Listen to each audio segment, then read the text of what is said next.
안녕하십니까. 저 다시 한번 인사드리겠습니다. 전 충북연구원 원장 정초시입니다.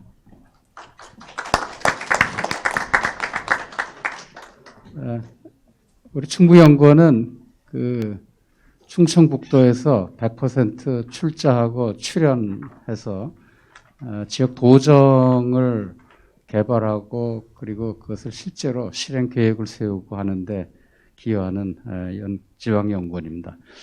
그런 차원에서 충북 지역의 도시재생 지원센터를 저희가 위탁받아서 충북의 도시재생을 여러 측면에서 지원하는 그런 역할을 하고 있습니다.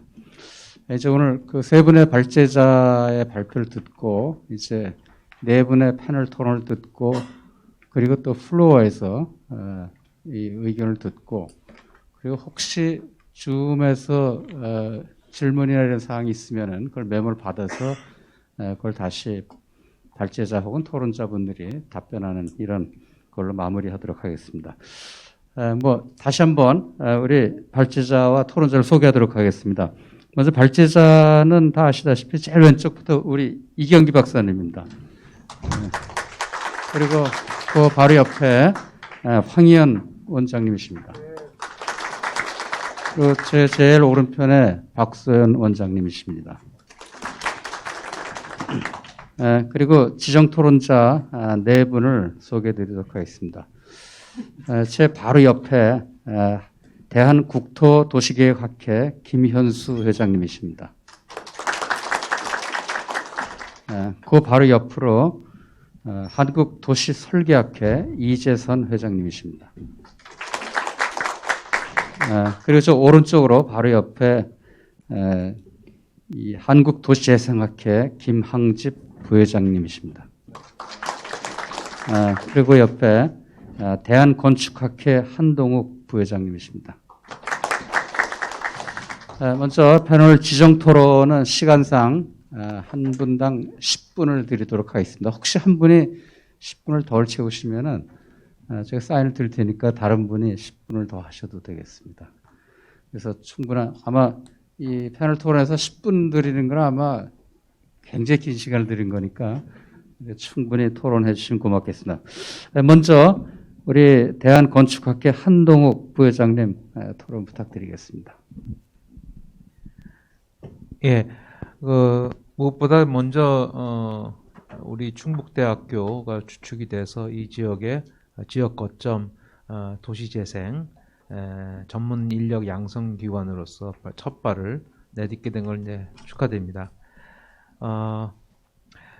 도시재생이란 개념이 저희들에게 다가온 지가 이제 거의 시간이 꽤 오래됐죠. 아까 박소연 원장님께서 말씀하신 것도 있고 또 우리 황희연 교수님께서 말씀하셨던 이제 그런 걸 봐도 이제는 이제 이 도시 재생의 패러다임이 뭔가 이제 좀 또 다른 단계로 가는 굉장히 중요한 시기에 있는 시기라고 생각합니다. 이 시기에 이제 이런 전문 인력을 양성하는 기관이 이제 발족됐다는 것은 여러 가지로 뜻하는 바가 적지 않다고 생각이 됩니다. 그런데 이제 사실 오늘 10분을 주셨습니다만은 시간에 구애받지 않고 좀 짧게 제가 생각했던 것들을 이제 좀 자연스럽게 좀 풀어놓고자 합니다. 아까 박소영 원장님도 말씀하신 부분에서 조금 일맥상통하는 부분이긴 한데요. 저는 사실은 도시 재생이라는 용어가 더 이상 어떻게 보면 특별한 용어가 돼서는 좀 어렵지 않겠냐는 생각을 하게 됩니다. 즉, 아까 우리가 사는 이 지역 사회라든지 이런 공동체가 발전을 해야 되겠죠. 계속 발전을 해야지 이게 이제 뭔가 지속 가능하게 되는 것인데 이런 부분에 있어서 재생이라는 개념은 굉장히 필수적인 어떤 개념이 될 것이고 이것이 개발이냐 재생이냐 아니면 다른 개념이냐 이렇게 나올 것이 아니라 하나의 자연스러운 우리가 겪어야 될 과정이라고 생각을 합니다. 그러면서 저도 이제 제가 이제 충남 지역에 이제 속해 있는데요. 제가 재직하고 있는 학교가 그러면서 또한 이제 저도 이제 충남 지역에 이런 그 연구 단체를 또 이끌었기도 하고요. 그러면서 이제 그 도시 충남 지역의 이제 도시 재생에 대해서 자연스럽게 이제 좀 관련을 맺게 되었습니다. 그러면서 이제 그 겪은 이제 경험을 바탕으로 해서 또 오늘 그 발표된 내용들을 봤을 때, 이 지금 현재 갖고 있는 우리 도시 재생에서 극복해야 될 문제 모두 다 동의하고 계시겠습니다만은 이것이 어떻게 보면 그 아주 그 티피컬하게 된 어떤 그런 모델에 너무 집착하는 경향이 있지 않나 하는 생각을 하게 됩니다. 그런데 이 모델이란 것 자체도 어떻게 보면은 그러니까 너무나 그 지역의 특성을 고려하지 않은 부분으로부터 처음에 시작하지 않았나. 그래서 이제는 이런 것이 뭐 여러 가지 그 아까 이제 도시 재생 모델이 몇 가지가 소개됐습니다만 이거에 더해서 지역의 특성, 그래서 아까 그 이제 충북형이라는 말씀도 나오셨는데요. 사실은 이 도시 재생에 들어가는 시스템 자체는 어느 지역이나 저는 그 시스템 자체 구성은 동일하다고 봅니다. 그래서 거기다 뭐 새삼스럽게 어떤 뭐 충남형, 충북형, 뭐 서울형 이렇게 붙이는 게 좀 남사스럽지 않냐 하는 생각까지도 드는데요. 그럼에도 불구하고 이 지역의 특성을 반영하는 그런 도시 재생 모델은 반드시 나와줘야 된다. 근데 그것이 하나의 그대로 답습이 되는 것이 아니라 하나하나 개별 사업별로 특화되는 요인으로서 좀 더 작용하는 것이 두드려야 되지 않겠냐는 생각을 하게 됩니다. 왜냐하면은 도시재생이 필요한 지역에 있어서 뭐 서울이라든지 수도권과 또 지방은 굉장히 여건 자체가 다르죠.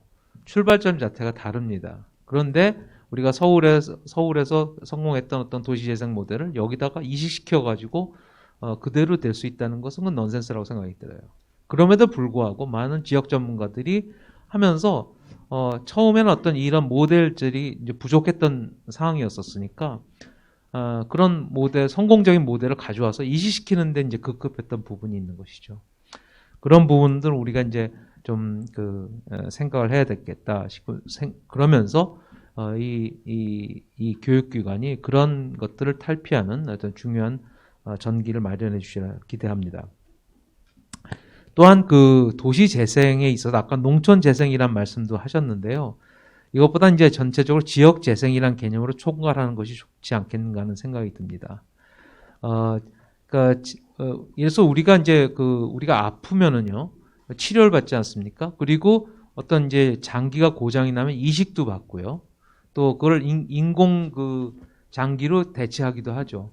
도시도 마찬가지고 지역도 마찬가지라고 생각합니다. 이제 그런 부분에 있어서 재생이라는 건 그야말로 우리가 생존하는 그런 방식의 하나다라는 걸 다시 한번 말씀드리고요. 그다음에 이 재생 사업의 가장 큰 문제점이라고 느꼈던 게 뭐냐면 너무 단기적인 성과에 좀 경도되는 경향이 있었지 않았나 생각을 하게 됩니다. 이런 부분이 탈피돼야 되는데 그런 측면에서 또 하나는 이런 기관을 통해서 양성된 전문가들이 굉장히 장기적으로 오랫동안 어떤 자기의 전문 능력을 발휘해서 가는 것과 동시에 이 재생이라는 작업이 좀 더 우리 실생활과 착근이 될 수 있지 않겠냐는 생각을 하게 됩니다. 그래서 한마디로 재생의 일반화가 필요하다. 그런 부분에서 전문 인력들이 어떻게 활동해 줄 것이냐 하는 생각을 하게 되고요. 그리고 그다음에 재생의 전체 메커니즘은 저는 이 나라를 운영하는 것과 똑같다고 생각을 합니다. 그런데 지금 34분의 입학생 중에서 도시 건축 분야가 제일 많다고 하셨거든요. 저는 사실은 어떻게 보면 다른 분야들이 더 많아져야 되지 않겠냐는 생각을 하게 됩니다. 경제 전공이라든지 또 물론 교수님들 중에 행정학과 교수님들 참여하고 계십니다만 굉장히 다양한 인력들이 여기에 모여서 하나의 컨센서스를 만들어내야 되는데 이제 그것들을 어떻게 이제 만들어내느냐 하는 것이 이제 도시 재생에 성공을 하는 중요한 관건이라고 생각합니다. 큰 체계 모델들은 잡혔다고 생각을 하고 있는데요, 이때까지는. 중요한 거는 악마는 디테일에 있다라고 해서 그 디테일들의 그 간극을 메우는 아까 2% 얘기도 나왔습니다만은 간극을 바로 이제 이 여러분들이 해줄 거라고 기대를 합니다. 그리고 이제 서류에 여기 참여하는 어떤 그 인력들의 어떤 차이에 대해서 좀 말씀을 드렸는데, 얘는 저는 건축을 전공했어요. 그러다 보니까 어디 가든지 뭐 재생이든지 개발이라든지 이런 데 가서 가장 중요하게 따지는 게 경관, 그다음에 뭐 공간의 형태, 뭐 이런 것들, 사람 지향적인 것. 그런데 경제 베이스라든지 또 행정 베이스라든지 이런 분들은 또 다른 시각으로 보거든요. 그래서 이런 부분들이 좀 더 전문적으로 교류가 되면서 서로 어떤 이해도를 이뤄나가는 하는 작업이 필요하다고 생각을 합니다.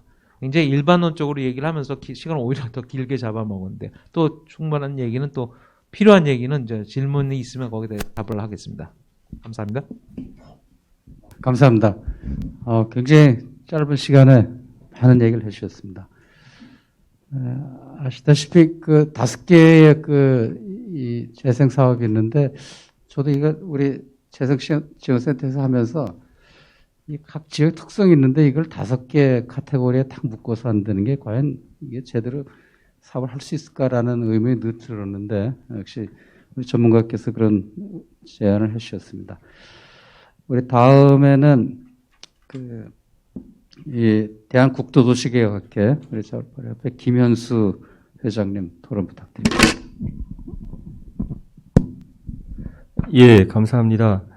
오늘 저는 사실 이렇게 성대한 자리인지 모르고 충북대학에서 늘 하는 학술 행사 정도로 알고 왔는데 깜짝 놀랐습니다. 이 거대한 행사를 준비하신 우리 황 교수님께 정말 감사드리고, 사실 충북대학교는 우리 도시계획을 가르치는 학과가 전국에 30여 개가 있습니다만은 가장 역사로 보나 많은 우수한 인력들을 배출해낸 곳입니다. 사실 도시재생법이 있기 전에 우리나라에 마을 만들기 사업이 있었죠. 그걸 가장 먼저 시작했던 곳이 청주고 충북대 도시공학과로 기억하고 있습니다. 저희 학회에서 오랫동안 추진해왔던 이제 한대1, 지금은 이제 아이캅스라 부르는 그 국제 행사가 있는데, 그때가 아마 고베 대지진 그 바로 다음 해였으니까 25년쯤 됐네요. 그때 이때 황 교수님은 이제 황희영 교수님이신데, 그때 그 연구실 제자들을 고베 데리고 와서 청주의 마을 만들기 사례 발표한 게 기억이 납니다. 그때 일본에서는 이제 세타가야 마치지꾸리를 제일 처음 시작하던 그 무렵에 이 청주의 마을 만들기가 함께 있었습니다. 그래서 아마 그 역사가 지금까지 이어져 오고 있다고 생각을 하고, 그것이 이제 천주 우리 마을 담배 연초장의 성공 사례로 성과를 거두었고, 오늘 이 지역 인력 양성 프로그램까지 오지 않았나 하는 그런 생각을 해봅니다. 그 교수님께서 첫 발제에서 시즌 2라고 말씀을 하셨어요. 그러니까 사실은 도시재생법 입법은 우리가 이제 13년도에 됐죠. 그러니까 이제 아직 10년이 채 안 된 짧은 법입니다. 사실은 우리가 도시재생 뉴딜 사업을 이 정부가 거대하게 하다 보니 재생이 굉장히 오래되고 큰 사업처럼 느껴지는데 역사는 짧은 편이죠. 일본은 이제 입법한 지 20년째 돼 가는데, 일본도 마을 만들기 3법에서 시작을 했죠. 하다가 일본은 사실은 그 지역 경제의 회생을 위해서 우리하고 배경이 조금 다른 것 같습니다. 달라서 마을 만들기 3법으로 시작을 했는데, 우리처럼 이제 세태 지역 그 포커스보다는 이제 지역 재생, 그 마을 만들기 3법에서 그다음 지역 재생법, 그 다음에 이제 지방의 경제를 살리기 위한 특구법이 또 도시재생 체계에 들어옵니다. 그래서 4개의 특구법이 제정됩니다. 국가특구법까지. 그 다음 최근에는 이제 일자리 창생법이라고 해서 고용을 촉진하는 그런 법까지 생기죠. 그래서 일본의 도시재생 역사를 보면 우리하고 비슷하게 마을 만들기 시작을 했는데, 지역 균형 발전, 기업의 창업과 기업 성장을 지원하는 법까지, 이런 것들이 다 사실은 다 한 23개의 법이 시줄과 날줄처럼 얽혀서 이 도시재생 체계를 구성하고 있습니다. 우리도 처음에 정책의 디자인은 그렇게 됐던 것 같습니다. 여러 가지 도시재생은 지원법이고 다른 각 부처의 법을 이렇게 협력해서 추진한다 이렇게 되어 있는데 그게 잘 되질 않죠. 그러다 보니 도시재생이 도시재생 활성화 계획구역 안에 있는 사업에 머무르는 게 되고 그 사업이 좀 빡세다, 빡빡하다 이렇게 느껴지고 있습니다. 그래서 아마 시즌 2라고 황현 원장님께서 표현하시면서 여러 가지 새로운 제안들을 해 주셨습니다. 그래서 오늘 인력 양성의 이전에 저는 이제 뭐랄까요, 지금 이제 포스트 코로나 뉴노멀이라는 거 이런 것들이 사실은 우리의 모든 일상을 다 바꿔놓고 있는 것 같습니다. 오늘처럼 이렇게 대면 회의하기 정말 오랜만입니다. 제가 지난주까지 다시 황지웅 교수한테 물어봤습니다. 정말 합니까 이거? 했더니 한다고 해서 이렇게 사람 얼굴을 보면서 마이크 잡기가 정말 오랜만입니다. 예. 그래서 어떤 분들이 이렇게 얘기를 해요. 뉴 밀레니엄의 시작은 2000년이 아니고 2021년이다. 그만큼 우리의 모든 걸 바꿔놓고 있죠. 대학은 이제 전부 화상 강의로 가고 있고, 많은 기업들도 재택근무를 하고 있고, 상가와 오피스는 많이 비어갑니다. 얼마 전에 명동에 나갔더니, 물론 중국 관광객이 줄어서 그런 것도 있겠지만, 정말 깜짝 놀랐습니다. 텅 비어 있습니다. 우리 가까이 있는 신도시들도 많이 비어 있죠.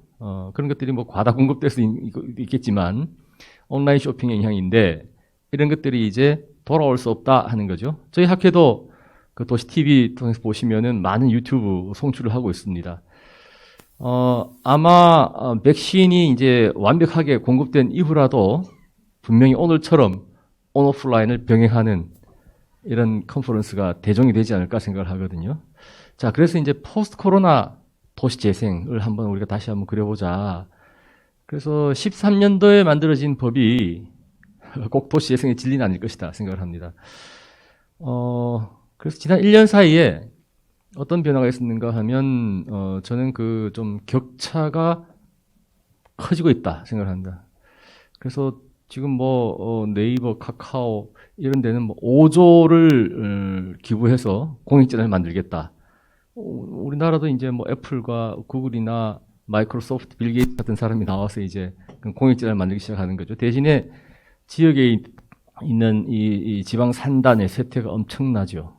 그래서 지금 올 3월에 당장 계약을 했는데 많은 대학에서 정원을 채우지 못한 그런 일들이 사실 오래전부터 조금씩 누적되어 왔는데 이제 굉장히 커지고 있습니다. 이런 격차가 벌어지고 있다. 그래서 아까 황 교수님 발제에서도 도시재생 뉴딜을 했는데 이런 지역 경제가 쇠퇴하는 문제를 도시재생이 보완하지 못했다 이렇게 말씀하셨습니다. 다름 아닌 황희연 원장님 직접 하신 말씀이라, 왜냐하면 30년부터 마을 만들기 해오신 분이 하신 말씀이라 더 울림이 큰 것 같습니다. 그러면 뭘 해야 하는가? 그렇다고 여러분이 말씀하신 공동체 활성화 사업을 부정하는 것은 아니지만 그래서 이 쇠퇴해가고 인구가 자꾸 수도권으로 빠져나가는 이 문제에 대응하지 못하면 도시재생의 탄력을 저는 쉽게 찾기 어렵다 이렇게 생각을 합니다. 그래서 모아줘야 한다. 그래서 아마 도시재생 지원 방식에 있어서도 중앙정부는 좀 큰 거, 경제기반형, 중심시가지형, 근린형은 사실은 시도에서 선정하고 지원하도록 지금 그렇게 시스템 짜여져 있습니다만 여전히 중앙정부의 입김이 센 거죠. 그래서 아마 포스트 코로나 시대의 첫 번째 큰 변화는 좀 지역의 거점 살릴 수 있는 역세권이라든가 경제기반형이라든가 기업을 유치할 수 있는 그런 재생을 좀 더 중앙정부는 포커스를 맞춰야 하는 거 아닌가. 예를 들어 천안에 가면 역세권 도시재생이 있는데 여기에 이제 혁신지구, 재생법이 아닌 혁신지구를 지정한 거죠. 근데 국토부의 도시재생은 사실은 인프라 도시재생입니다. 그 주택과 기반시설, 혁신지구로 하지만 국토부 사업으로는 건물만 지어요. 혁신지구 지식산업센터만 짓습니다. 근데 이제 젊은이들을 끌어들이는 힘은 어디에 있냐 하면 성장하는 기업에 있습니다. 그래서 중기부나 산업부 사업을 보면 기업 성장 지원 사업들, 기업 성장 지원 센터라는 게 핵심 앵커입니다. 그래서 그 천안역세권 재생을 보니까 중심시가지형 도시재생 활성화 계획구역 위에 혁신지구를 중복하고 그 위에 스타트업 파크를 중복한 거죠. 그래서 이제 컨텐츠를 융복합시키는 그런 예입니다. 아마 이런 것들이 포스트 코로나 도시재생의 하나의 모델이 될 수 있지 않을까. 두 번째는 주택정비 사업입니다. 이런 것들이 사실은 좀 민간이 참여할 수 있어야 하는데, 물론 정비 사업을 목적이 민간 참여를 해서 정비 사업을 하는 건 아니죠. 아까 말씀하시기를 공공의 재정이 중단되고 나면 이 많은 기구와 인력을 어떻게 할 거냐 하는 거죠. 근데 마중물이라는 건 사실은 마중물 그 자체가 목적이 아니고, 마중물은 그야말로 레버리지 역할을 해서 민간의 투자를 끌어들여야 하는데, 지금은 현실은 마중물 자체로 사업을 하고 있는 겁니다. 이런 건 지속성이 없죠. 일본의 민토나 TMO를 수십 년 벤치마킹 해왔는데, 그 조직은 사실은 민간 투자를 끌어들이는 법인 조직입니다. 단순한 우리 사회적 경제하고 좀 다르죠. 뭐 역사가 필요하다고 생각하는데, 자, 그래서 이제 민간 투자를 끌어들여야 이게 선순환할 수 있다. 이 대학이든 교육기관이든 센터든 하는 것들이. 그러자면 그런 재생 사업 속에 좀 민간이 참여할 수 있는 비즈니스 모델, 그게 지금의 사회적 경제만 가지고 가능할지 모르겠습니다만, 그런 거. 그 다음에 이제 포스트 코로나를 우리가 겪으면서 정말 중요해진 게 이제 탄소 저감 도시, 탄소 저감 건축, 그냥 단순한 공원 녹지가 아니고 정말 탄소를 흡수할 수 있는 생태 순환기능을 가진 그런 공원 녹지에 대한 필요성이 커져갑니다.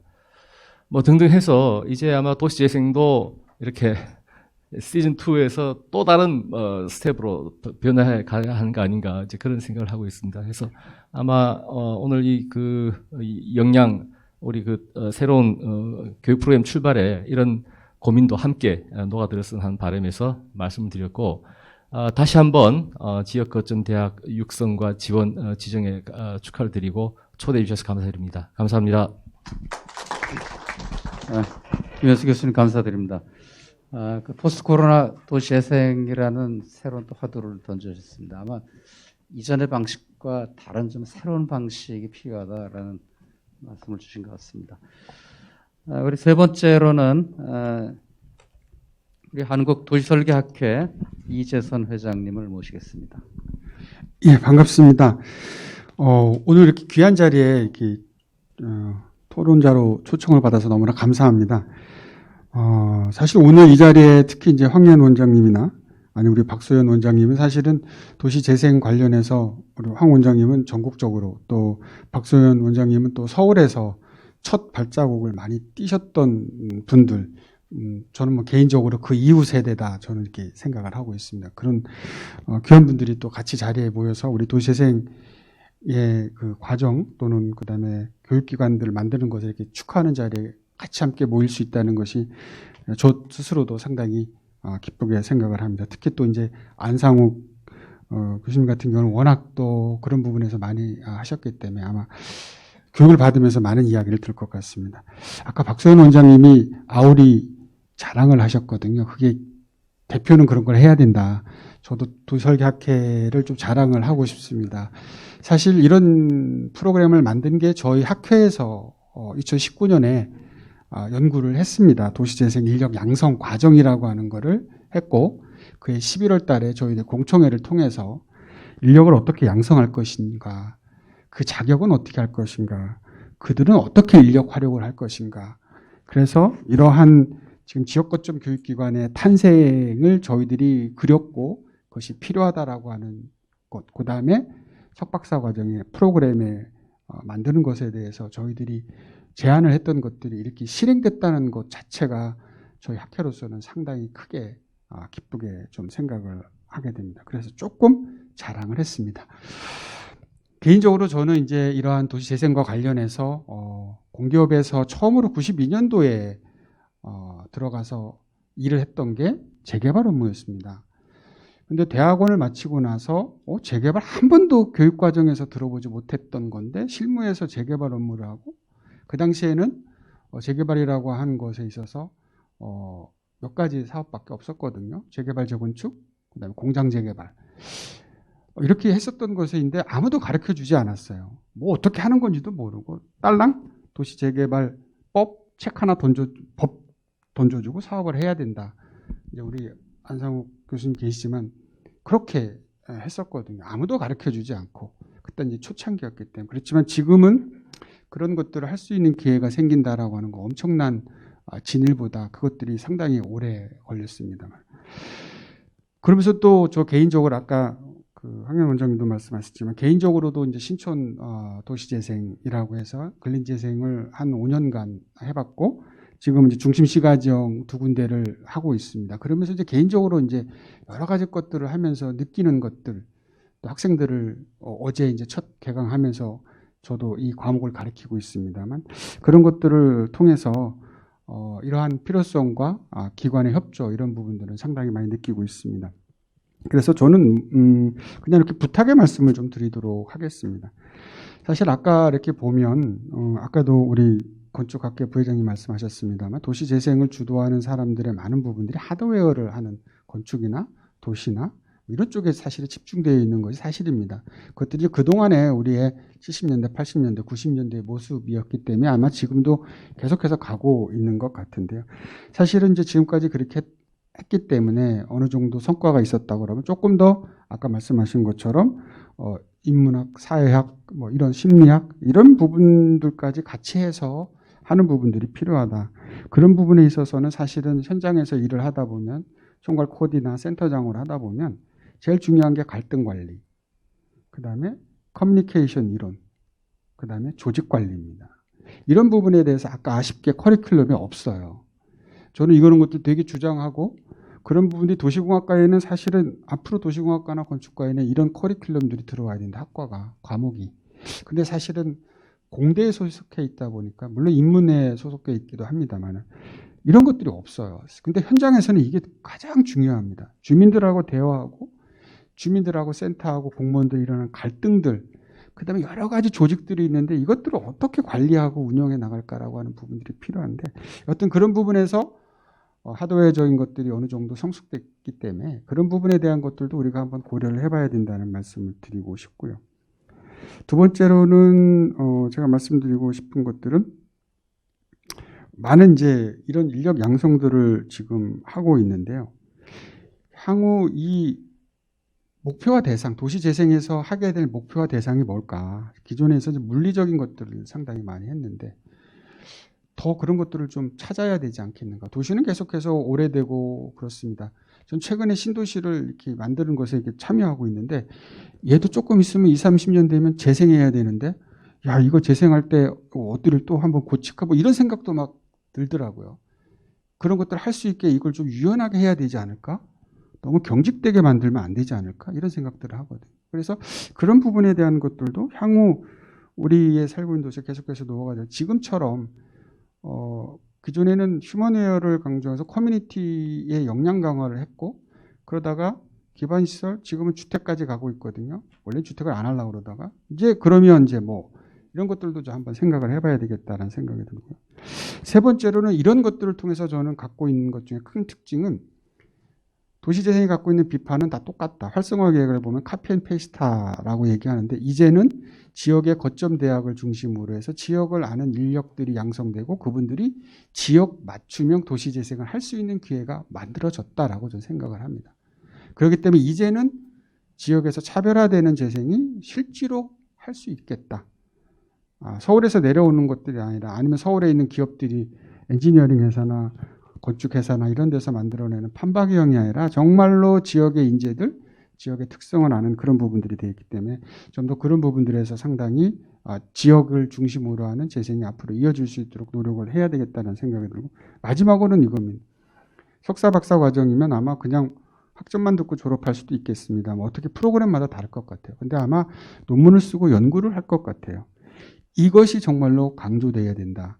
일반적인 학과는 도시재생에 특화해서 논문을 쓰기는 어려울 것 같아요. 그런데 이 도시재생 커리큘럼은 도시재생과 관련되어 있는 수많은 것들을 앞으로 연구하는 그 석박사 과정이거든요. 이 사람들이 많은 것들을 연구하고 제안하고 향후의 방향. 그래서 황현 원장님이 말씀하신 시즌2 말씀하셨는데 그 세대들이 아마 시즌3를 만들어가는 주역이 되지 않을까 그런 생각들을 해봅니다. 그래서 이 프로그램들을 통해서 그러한 인력들이 계속 양성돼서 갈 수 있는 것들이 필요하고, 마지막으로는 이렇게 만들어 놓은 그 교육기관, 지역 거점 교육기관들에서 각각이 많은 것들을 도와줘야 된다. 이렇게 딸랑 해놓고서는 이제 나 몰라, 그냥 학교가 알아서 해라고 할 가능성이 농후하거든요. 저는 봤었을 때 모든 책임이 학교에만 있을 가능성도 많은데, 그런 부분들에서 조금 더 적극적으로, 결국에는 많은 일들을 함에 있어서 주체가 되는 것도 사람이지만 기관이 되게 중요합니다. 인스티튜션의 역할은 엄청납니다. 이 조직과 기관이 어떻게 하느냐에 따라서 일이 성공하기도 하고 그렇지 못하기도 하기 때문에, 이런 것들의 협력 체계, 이런 부분들이 조금 더 강화돼서 진행됐으면 좋지 않을까라는 부탁의 말씀을 드리겠습니다. 감사합니다. 네, 감사합니다. 이재선 회장님. 아주 실제적인 그 도시재생 전문 인력 양성 사업의 대학원 과정에서 실제적으로 아마 염두에 둬야 될 몇 가지 과제들을 제안해 주신 것 같습니다. 그리고 마지막 패널로 우리 한국도시재생학회 김항집 부회장님 부탁드리겠습니다. 네, 반갑습니다. 광주대학교 도시계획부동산학과의 김항집 교수입니다. 우리 충북대에 2009년, 10년, 11년 이렇게 도시재생 R&D 할 때는 참 자주 왔었는데, 우리 황현 교수님이 연구 총괄 책임자셨기 때문에 자주 회의하고 자주 고민했었는데, 진짜 오래간만에 왔네요. 청주도 많이 바뀐 것 같고, 그 사이에 우리 또 충북대학교에서 우리 도시재생 전문인력 양성 거점 대학이 돼서 오늘 이렇게 또 협동과정 개설 세미나 하게 된 거 축하드리고 초청해 주셔서 감사드립니다. 저희도 광주대학교도 이제 요번에 충북대 선정될 때 같이 선정돼서 저희도 요번 학기에 이제 대학원생 석박사과정 모집했는데요. 저희는 35명이 들어왔습니다. 충북대보다 1명 맞나요? 그러면 1명 많고, 저희가 지향하는 바는 저희는 도시재생의 저희 비례상은 버네큘라 도시재생, VR 재생을 저희는 좀 이제 목표로 가지고 있는데요. 버네큘라는 한자로 쓰면 지원입니다. 땅지자에 으뜸원자를 써서. 그 얘기는 결국 저희가 이제 글로벌로 가기는 저희 역량이 조금 부족하고, 로컬을 커버해서 좀 글로벌적인 마인드를 갖는 그런 전문 인력들을 양성하겠다. 이제 이런 목표를 가지고 지향을 했고요. 우리 여기 계신 우리 두 회장님들도 잘 도와주셨고, 또 안사옥 우리 교수님도 잘 도와주셔서 저희도 이제 열심히 올해부터 본격적으로 시작할 예정입니다. 우리 도시계획을 하신 여기 이제 많은 또 분들이 이제 도시재생학과 대학원에 오셨을 텐데, 아시는 대로 도시계획에 큰 영향을 미친 이론 중에 도시생태학이 있죠. 우리 시카고 대학을 중심으로 해서 시카고 학파가 형성돼 있고, 우리 황현 원장님도 이 도시생태학 우리 또 전문가로서 책도 내시고 교재도 내시고 하셨는데, 우리 충북대가 그런 우리나라 도시재생의 앞으로 그런 태동의 중심이 되는 도시재생 학파를 형성할 수 있는 그런 학교가 되기를 기원을 드립니다. 이제 앞으로는 또 황재원 교수님이 그 역할을 담당해 주셔야 되지 않을까 싶습니다. 우리 앞에서 이제 도시재생에 대해서 여러 가지 말씀들을 해주셨고, 또 개념이나 앞으로 방향성에 대해서 황현 원장님과 또 박서연 원장님 말씀해 주셨습니다. 우리 아까 충북 연구원장님 우리 말씀하셨는데, 경제학을 전공하셔서 도시재생이랑 관련이 조금 적다고 말씀하셨는데, 저는 그렇게 생각하지 않습니다. 앞으로의 도시재생은 돈 버는 도시재생이 돼야 된다고 생각합니다. 이게 돈 번다고 하니까 이게 좀 천박하게 들리실지 모르지만, 그게 지역의 문제, 즉 그 도시경제를 좀 활성화하고 경제적 활력을 가져오고, 또 도시의 경제적 활력을 좀 불어넣으면서 작게 보면 골목 경제를 활성화하는 부분들이겠죠. 그런 부분들을 상당히 이제 좀 우리가 추구를 해야 되는데, 그동안에 우리가 공동체 지향적인 도시재생, 지금 뉴딜 사업을 중심으로 해서 2013년 법이 만들어지고 한 7, 8년 정도 추진했죠.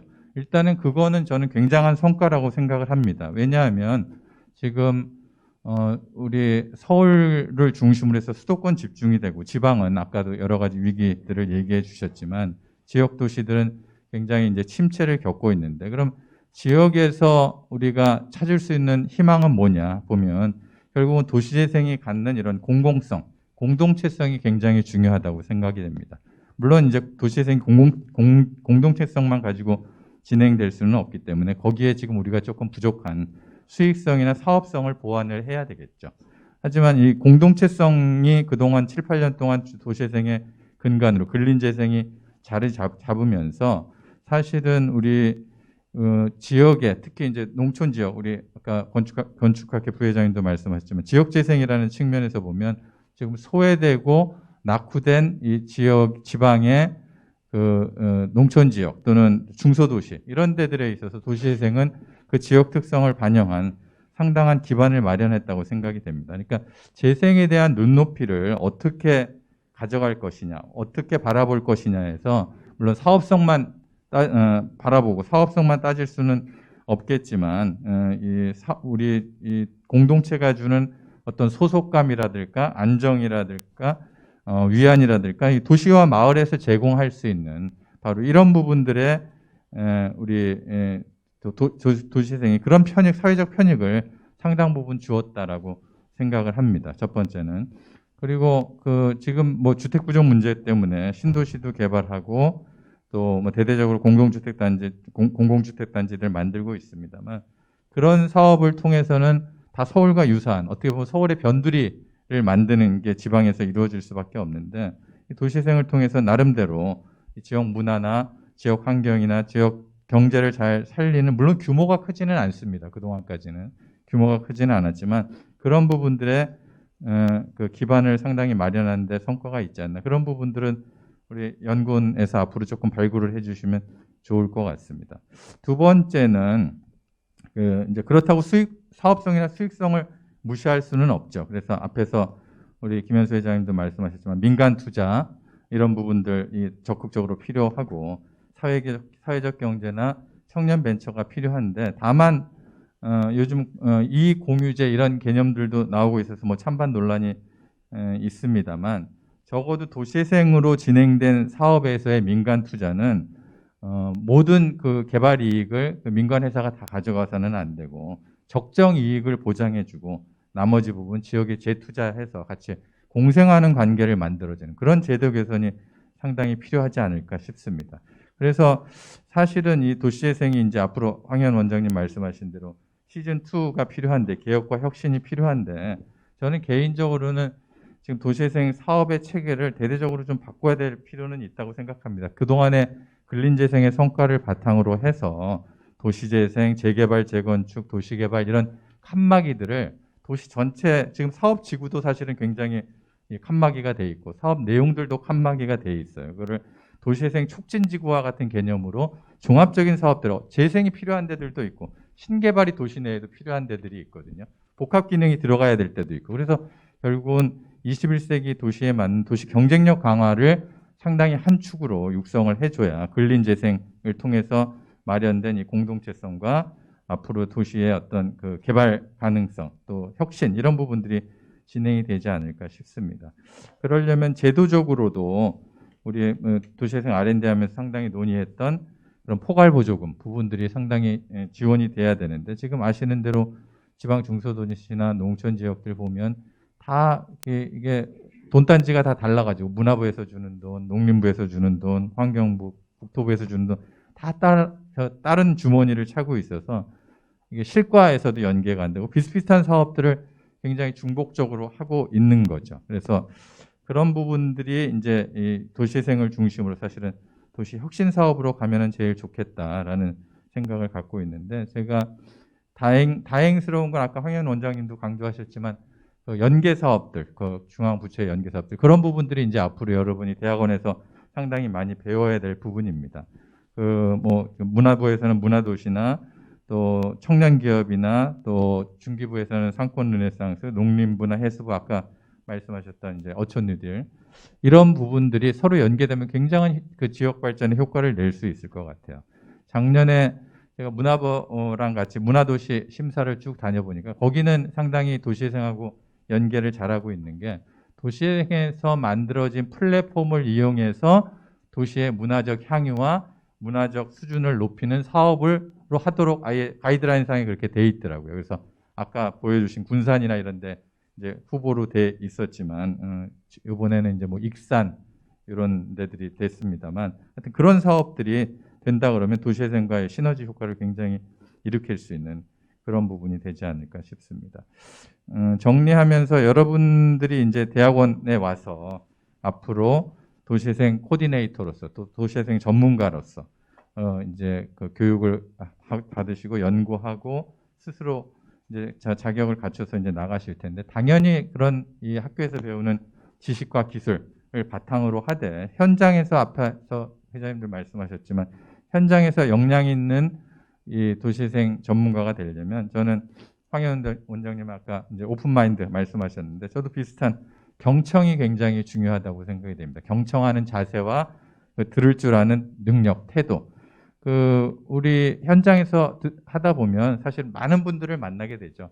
어르신들도 만나게 되고 또 이 청년들도 만나게 되고 또 할머니들도 만나게 되는데 많은 부분들이 요구 사항이 있고 어떻게 보면 또 재생 사업에 대해서 민원들도 많으세요. 근데 많은 부분들이 얘기를 들어주다 보면 이게 자연스럽게 해소되는 부분들이 많습니다. 그분들의 많은 얘기가 자기가 주장하는 것을 꼭 반영시켜 달라기보다는 70-80% 이상은 들어달라는 얘기더라고요. 그래서 들어주고 공감해주고 소통하고 해결책을 같이 찾아보자고 얘기를 하면 상당 부분 그 답답한 부분이 해소되고 사업에도 적극적으로 참여해주는 그런 모습들을 참 많이 봤습니다. 그래서 그런 역량들을 서로 여러분들이 같이 이 학교에서 이제 대학원 다니실 때 해주셨으면 좋겠고 그런 부분들을 통해서 이 중용과 이 아까 재생이 저는 공공성과 사업성의 조화라고 말씀을 드렸는데 어느 한쪽으로 치우치지 않고 이렇게 조화와 중용의 덕을 갖는 그런 도시재생 전문가가 이렇게 성장하시기를 기원을 드립니다. 마지막으로 지금 오늘은 이제 충북대에서 이런 개설 기념 세미나를 하셨는데 4월 30일 날 6개 이제 지난번에 선정된 거점 대학에 저희 광주대에 모여서 비슷한 행사를 할 겁니다. 그래서 그때는 여기 거점 대학에 있는 친구들의 논문 발표, 뭐 워크숍, 세미나 이런 부분들도 있고 또 6개 대학의 그 커리큘럼이나 뭐 이런 부분들을 상호 교류하면서 같이 공동 발전 방안을 모색하는 그런 자리를 지금 마련하려고 하고 있습니다. 많이 관심을 가지시고 오셔서 그때 또 얼굴을 뵐 수 있으면 좋겠습니다. 네, 이상으로 그럼 토론 마치겠습니다. 감사합니다. 네, 김항식 교수님 감사드립니다. 사실 그 토론을 하시면서 아까 우리 황혜영 교수님도 말씀하셨고 또 여러분이 말씀하셨는데 이 도시재생 사업이 그간에 많은 성과가 있었는데 그 중에 큰 성과는 아마 이걸 통해서 공동체성을 어느 정도 확보했다는 것이 굉장히 큰 성과 같습니다. 그런데 만일 이제 또 아까 발제자분께서 이 정부에서 지원이 이제 끊겼을 때 과연 이 도시재생이 지속 가능한가라는 문제에 대해서 늘 의구심이 있습니다. 그래서 우리 김영식 교수님께서는 이 지속 가능하기 위해서는 마땅히 거기서 어떤 이 성장할 수 있는 뭔가 모티브가 있어야 될 것 같은 생각이 들어요. 그 수익 모델이죠. 그래야지 거기 참여하는 사람들이 뭔가 이 수익을 근거로 해서 뭔가 계속 또 일을 해나갈 수 있을 것 같습니다. 이제 그런 의미에서 봤을 때 이제 오늘 여기 이제 많은 이제 대학원 학생들이 이제 전문가가 될 텐데 이 공동체성을 확보하는 것도 필요하지만 어떻게 하면 이 수익을 올릴 수 있는 사업들을 발굴하고 소위 아까 우리 황현 교수님의 사회적 경제라는 대안을 주셨습니다. 그 사회적 경제라는 말 자체가 사회적이라는 게 이 사회적 가치를 추구하는 것도 있지만 경제는 이익을 내야 되는 것이 경제입니다. 그러니까 사회적 가치, 공동체성 플러스 거기에다 이익을 내야 되는 모형을 만들어야 된다는 거죠. 그걸 하려면 재무관리도 해야 되고 투자 계획도 세워야 되고 여러 가지 그 사회과학적인 이런 공부도 좀 많이 해야 될 것 같은 생각이 듭니다.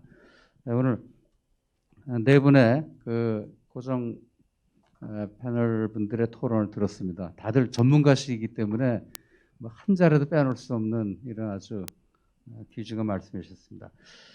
이제 플로어 토론을 이제 갖도록 하겠습니다. 아마 제가 알기로는 이 자리에 오늘 충북도 대학원 협동 과정에 제1기 대학원생들이 그 강의의 연장선상에서 많이 참여한 걸로 알고 있습니다. 이런 자리는 참 놓치기 아까운 자리입니다. 혹시 여기 많은 전문가들이 계시니까 궁금하신 거나 혹은 자기 의견이나 뭐 질문하실 거 있으면은 격의 없이 질문하시기 바라겠습니다. 질문하실 때는 자기 소속을 좀 말씀해 주시고 하면 고맙겠습니다. 네, 저쪽에 마이크.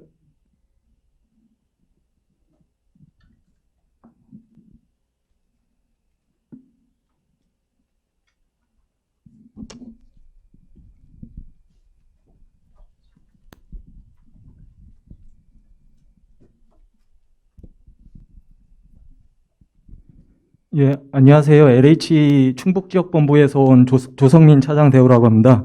제가 그 강의를 들으면서 메모를 많이 했는데 기억력이 좋지 않은 관계로 이 박사님이나 교수님들 많이 와 계신데 좀 앉아서 이렇게 좀 말씀을 드리도록 하겠습니다. 양해를 구하도록 하겠습니다. 죄송합니다. 저는 아까 박소연 건축공간연구원장님께서 말씀하신 주민 참여와 전문가 역할 관점에서, 그리고 이제 황희연 LH 토지주택연구원장님께서 말씀하신 것 중에서 공공의 역할 강화와 관련돼서 이제 말씀드릴 건데요. 주로 주민 참여와 관련된 요거를 좀 말씀드리고, 전문가 역할 관점이라든지 공공 역할 강화는 좀 간단하게 말씀을 드리려고 합니다. 제가 그간의 LH에서 근무를 하면서 도시재생 관련 부서에서 일을 하면서 그런 경험과 2018년도에 회사에서 일부 학비를 지원해줘서 워싱턴 DC의 이제 조지타운 대학에서 공공정책학 석사과정을 마치고 왔는데, 그때 이제 그 경험을 접목해서 말씀드리려고 합니다. 제가 좀 인상적이었던 거는 거기 로스쿨 조지타운 로스쿨 교수님이 정 교수님인데, 이런 재생이나 이런 관련된 정책대학원에 또 정교수로 오셔서 또 강의를 하시고 하는 것을 봤습니다. 그래서 이 학과 간의 경계를 넘나들면서 그런 이렇게 활성화돼 있어서 굉장히 인상적이었고요. 그리고 이제 제가 이제 학부를 법대라서 법적 제도적 관점에서 이제 박수현 연구원장님이나 황희연 원장님께서 말씀하신 거를 거의 전적으로 공감을 하는 가운데 좀 말씀을 드리려고 합니다.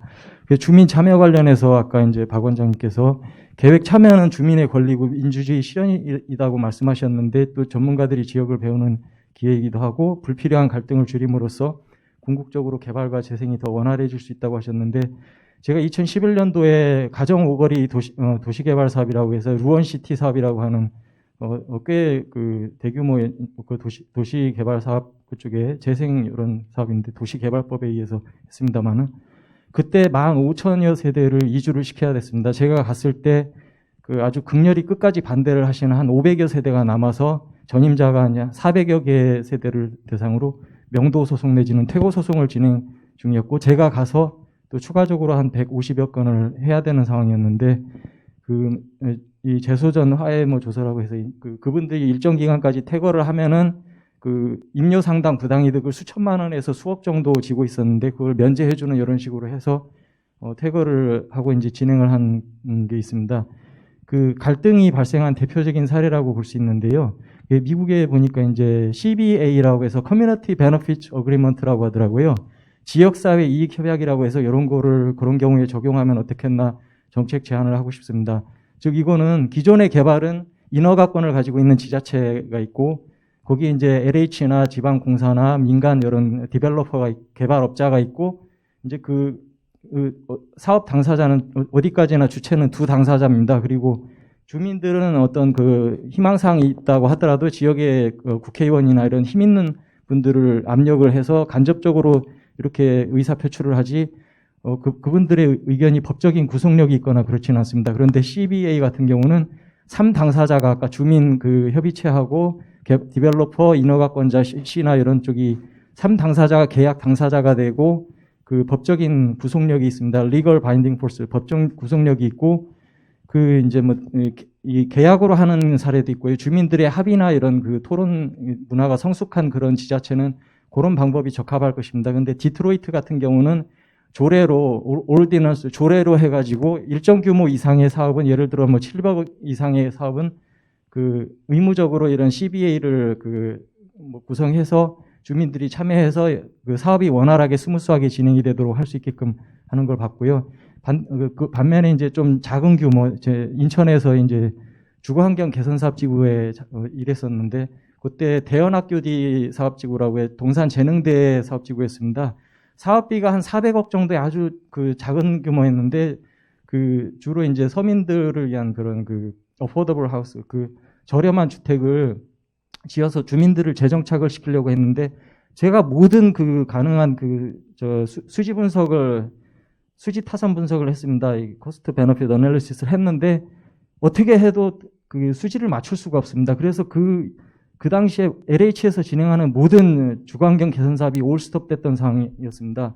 근데 근래에는 이제 결합 방식으로 하거나 아니면 일부 LH 내부 규정을 바꿔서 그 사업비 대비 뭐 그 손실이 한 20% 안쪽에서는 그렇게 또 뭐 그 사업 승인을 내줘서 손해를 보면서 이제 공익을 위해서 진행을 하는 그 근래에 일부 있고요. 그런 굉장히 그 어려운 사업이었습니다. 그래서 그런 경우에 소규모 사업은 그 굳이 이렇게 주민들 뭐 참여를 안 하더라도 그런 그 주거 환경 이런 개선하거나 이런 재생하는 것 자체가 그 지역 사회에 이득이 되기 때문에 그런 식으로 하는 거를 좀 드리고 싶고요. 또 간단하게 이제 또 나머지 좀 말씀드리겠습니다. 전문가 역할 관점에서 아까 이제 결국은 이제 이 저희 국토부 도시재생학 협동과정 개설도 전문가를 양성하는 그런 그 기능이고 결국은 사람에게 달려 있다고 볼 수 있습니다. 근데 이제 근래 안타깝게 LH에서 이제 3기 신도시 개발지구를 사전 정보를 입수를 해서 미리 투기를 해서 사회적 무리가 돼서 LH 직원으로서 매우 안타깝게 생각하고 있습니다.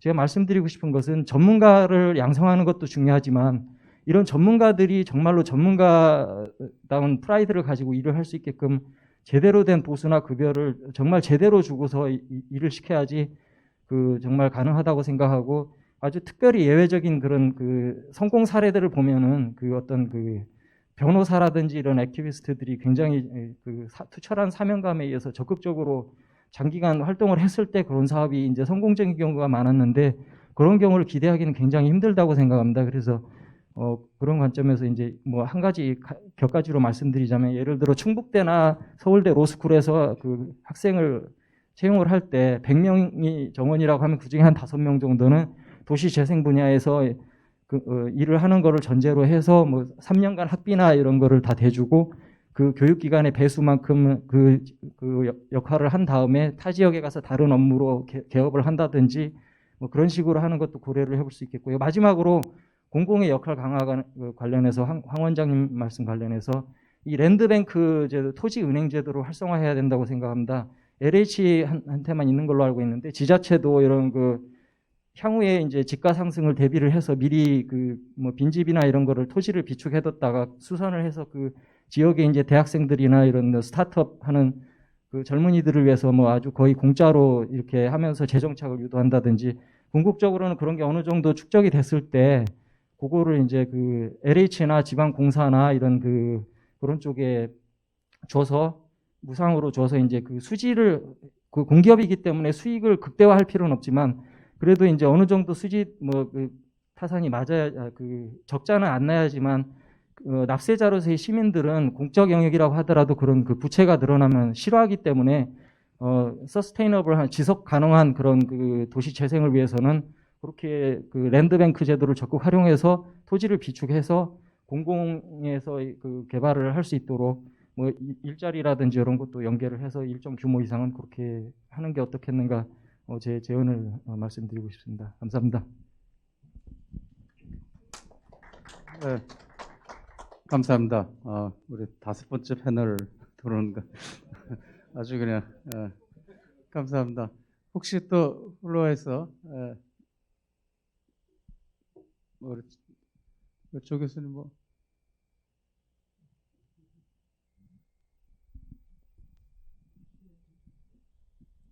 우리 시간은 아무튼 6시를 넘기지 않도록 하겠습니다. 조 교수님 짧게 부탁드립니다. 네. 세 분 발제자 선생님들의 말씀 잘 들었고요. 또 이 토론자, 그다음에 플로어에서 토론하신 분, 굉장히 도움을 많이 받았습니다. 이 도시재생 뭐 하면서 이제 이게 도시 계획에 있어서 어떤 굉장히 중요한 어떤 화두처럼 이렇게 이제 된 것 같아요, 보면. 이제 도시재생을 생각하면서 제가 이제 좀 뭐랄까 생각을 해봐야 되지 않냐라고 하는 것이 왜 이 시점에서 우리는 도시재생이 필요한가라고 하는 것에 대한 어떤 자문자답을 좀 해볼 필요가 있겠다 이렇게 생각을 합니다. 그래서 제가 보기에는 어떤 인구 감소의 어떤 시대고, 그다음에 이제 또 한국의 경우 특히 이제 인구의 어떤 고령화 사회가 이제 도래가 됐고, 그다음에 또 이제 중요한 것이 지구 온난화 문제 이런 걸로 인해서 한없이 자원을 갖다가 낭비하는 뭐 이런 어떤 이 개발 사회가 돼서는 좀 곤란하지 않냐, 뭐 이런 게 있을 수 있다고 생각을 하고요. 그다음에 또 하나는 이제 거기에 맞춰서 이제 기술 변화가 급격히 일어나면서 이 디지털 이코노미의 어떤 사회로 가기 때문에 이러한 문제에 우리가 대처하기 위해서는, 이 사회가 계속 생존해 나가기 위해서는 도시재생이라고 하는 어떤 수단, 방법, 이걸 갖다가 우리가 채택하지 않으면 안 되지 않는가라고 하는 개인 생각을 가지고 있습니다. 그게 뭐 맞는지 틀린지는 모르겠고요. 하여튼 그다음에 이제 또 하나 이와 관련해서 이제 생각하고 싶은 것이 이게 이제 로컬 차원에서 이 도시 정책의 어떤 문제라고 저는 생각을 하는데요. 이 보면 로컬 차원에서도 자꾸 이제 균형 발전 뭐 이런 거를 강조를 해요. 보면 뭐 동 간의 어떤 균형 발전, 뭐 동과 면 간의 균형 발전, 뭐 이런 어떤 담론이 지배하다 보니까 이것은 결국은 제가 보기엔 어반 스프롤링, 스프롤링 디벨롭먼트를 갖다가 촉진시키는 어떤 기제로 작용한다고 보거든요. 동별로 이렇게 시설들을 갖다 자꾸 이렇게 분산시키고 하는 그런 어떤 정책을 갖다 계속 추진하면서 한쪽에서는 또 도시재생을 한다고 또 엄청나게 많은 재원을 중앙에서 이제 끌어다가 또 투여를 하고 있단 말이죠. 제가 이제 이런 것은 제가 보기에는 어떻게 보면 정책적인 악시머론이다. 형용 무슨 맞지 않는 것 두 개를 갖다가 좀 이렇게 정책적으로 같이 병렬해서 추구하는 뭐 이러한 어떤 이상한 뭐 그런 어떤 상황이 아닌가 이렇게 생각을 하고요. 그러다 보니까 눈에 보이지 않는 거대한 어떤 이 흐름, 정책에 있어서의 어떤 굉장한 흐름은 어반 스프롤인데, 스프롤의 어떤 기운은 엄청나게 강하단 말이죠. 그것이 이제 사회, 정치, 경제적인 어떤 동인들이 이제 그쪽으로 작용한다고 보거든요. 그런 와중에서 이제 어반 리제너레이션 또는 뭐 어반 르네상스 해가지고 그런 것들은 아주 미시적으로 이렇게 이제 제가 보기에는 이제 접근을 하면서 사회 전체적으로 봐서는 이 정치적인 어떤 힘이라든지 또 경제적인 힘이라든지 사회적인 힘이라든지 이런 것들이 굉장히 미약하지만 가치는 있다라고 이제 또 인식이 되는 그러한 수준에서 과연 어반 리제너레이션이라고 하는 이러한 어떤 시대적 요구가 이 사회의 어떤 지금까지 흘러왔던 어떤 트렌드를 갖다가 바꾸는 그러한 힘으로 작용할 수 있을까라고 하는 것에 대한 의문이 들어갑니다. 그래서 그런 것들에 대한 문제, 이런 것들을 조금 선생님들께서 이 답변을 해주시면 좋겠다, 뭐 이런 생각을 합니다. 그리고 이제 마지막으로 하나는 제가 보기엔 이 우리나라의 지금 도시재생이라고 하는 것이 그러니까 state funded and state guided community development라고 저는 보거든요. 이게 지금 그러니까 이게 옛날에 국가 주도형 새마을 운동의 도시재생 버전이 아닌가라고 하는 어떤 의미를 갖는데, 그것에 대한 어떤 선생님들의 견해는 어떠신지 그걸 또 한번 질문을 드립니다. 네, 고맙습니다. 네, 감사합니다. 시간이 많지 않아서 우리 발제자들 분께서 한 1분 정도씩 마지막으로 이경규 박사님부터 먼저 부탁드립니다.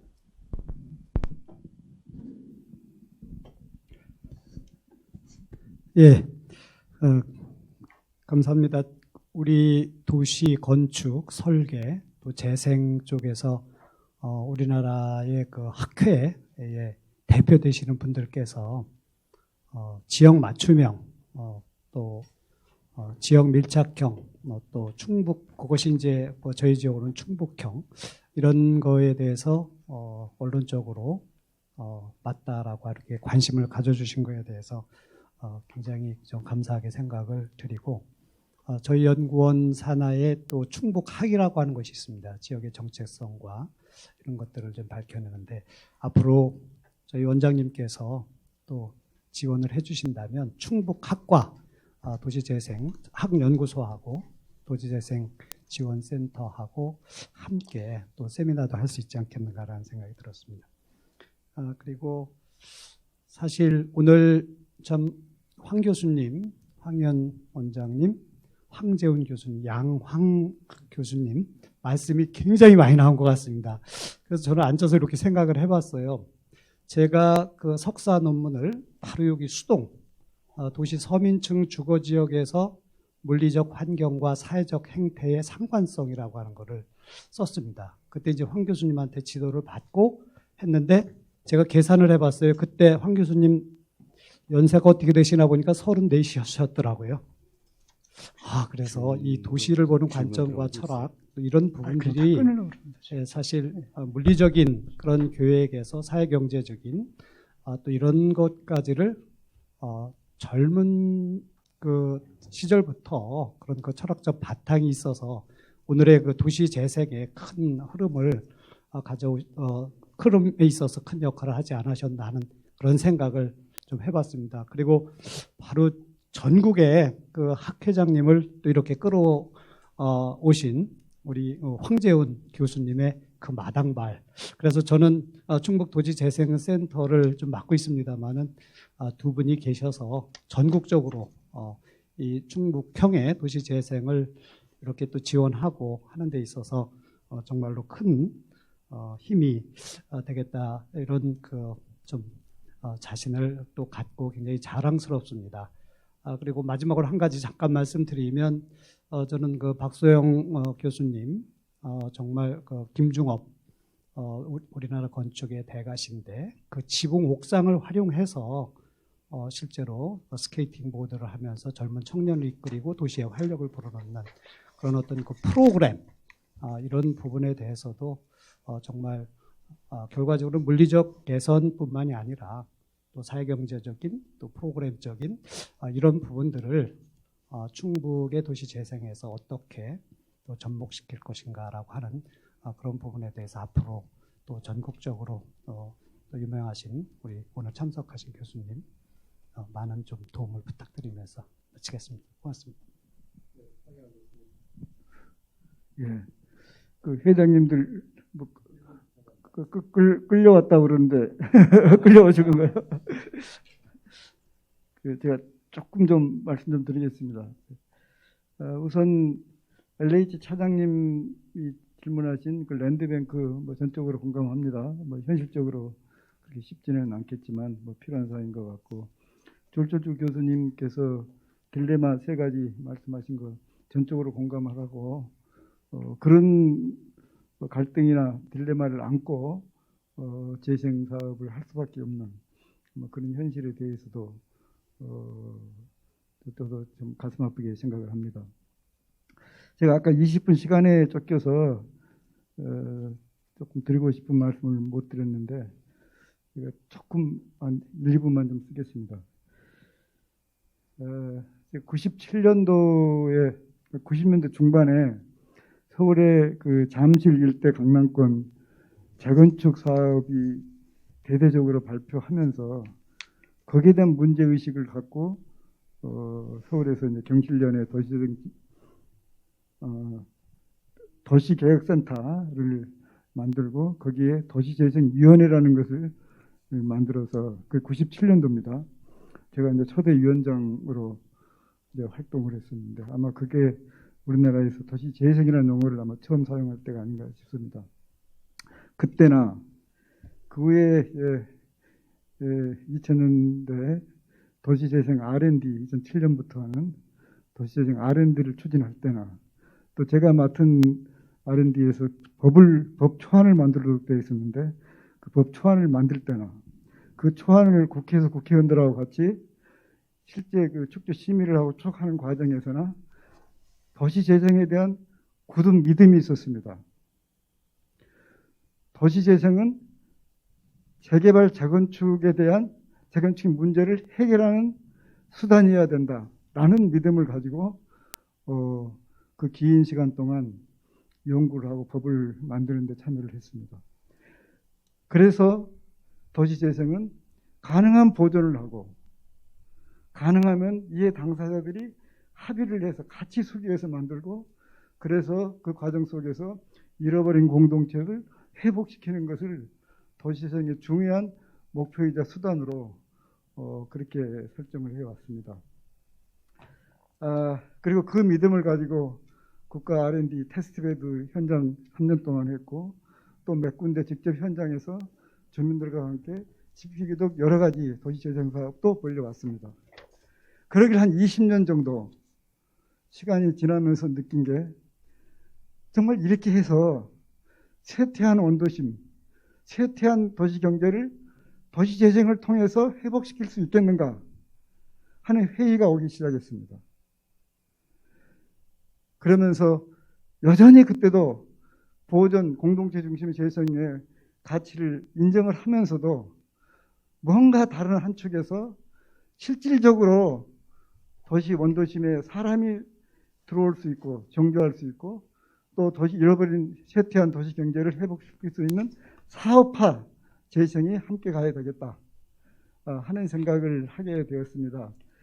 그렇게 해서 소위 사업화 모델을 만들어야 되겠다는 생각을 몇 년 전부터 하게 됐고 그럴 때 이것은 1차적으로는 공공이 주도를 해서 하되 어디까지나 공공은 아까 김현수 회장님 얘기대로 마중물 사업, 마중물 사업을 하는 거, 그 마중물은 뭘 마중하기 위한 거냐? 민간 자본을 마중하기 위한 거다. 이것이 가장 중요하다고 저는 생각을 합니다.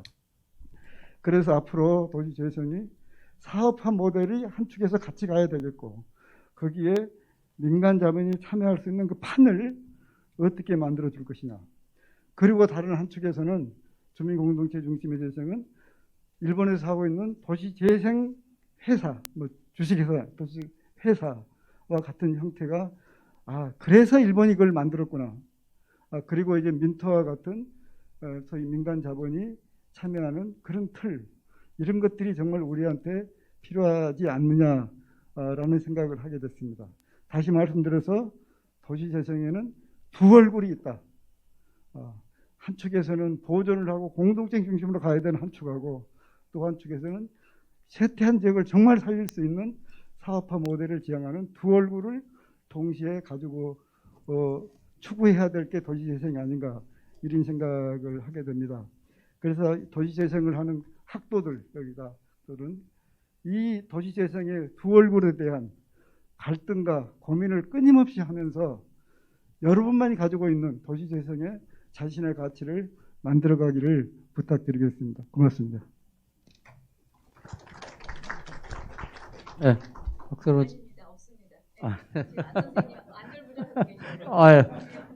여섯 시간 지났군요. 이제 마무리하겠습니다. 오늘 많은 얘기들이 시간이 없어서 더 하고 싶은 얘기가 많았습니다만 못했습니다. 이 말씀 하나로 마무리하고자 합니다. 아인슈타인이 이런 얘기를 했다 그래요. 세상에서 가장 어리석은 사람은 새로운 결과를 기대하는데 옛날에 쓰던 방식을 계속 쓰는 방식이라고 합니다. 어쩌면 우리가 이 도시재생이 지금 새로운 전기를 맞이해서 새로운 개혁의 시대로 가야 되는데 이전에 썼던 그 사고 방식이나 방식 또 행하는 방식들에서부터 좀 벗어나지 않으면은 새로운 결과를 기대할 수 없지 않겠는가. 오늘 많은 말씀들이 좀 더 개혁을 지금 시기가 왔다라는 말씀으로 마무리하겠습니다. 오늘 장시간 이렇게 많은 끝까지 경청해 주신 여기 장내에 계신 여러분들, 패널분들, 발표자들 감사드립니다. 이것으로 우리 토론을 마치도록 하겠습니다. 네, 고맙습니다. 좌장, 발제자, 토론자분들께서는 단상에서 잠시 기다려 주시기 바랍니다. 끝까지 함께 자리해 주신 연합체 직원과 충북대 대학원생 그리고 멀리 인천에서 인하대와 충북대 공동운영 과목으로 수강하신 대학원생도 감사 인사를 드립니다. 기념 사진 촬영을 하겠습니다.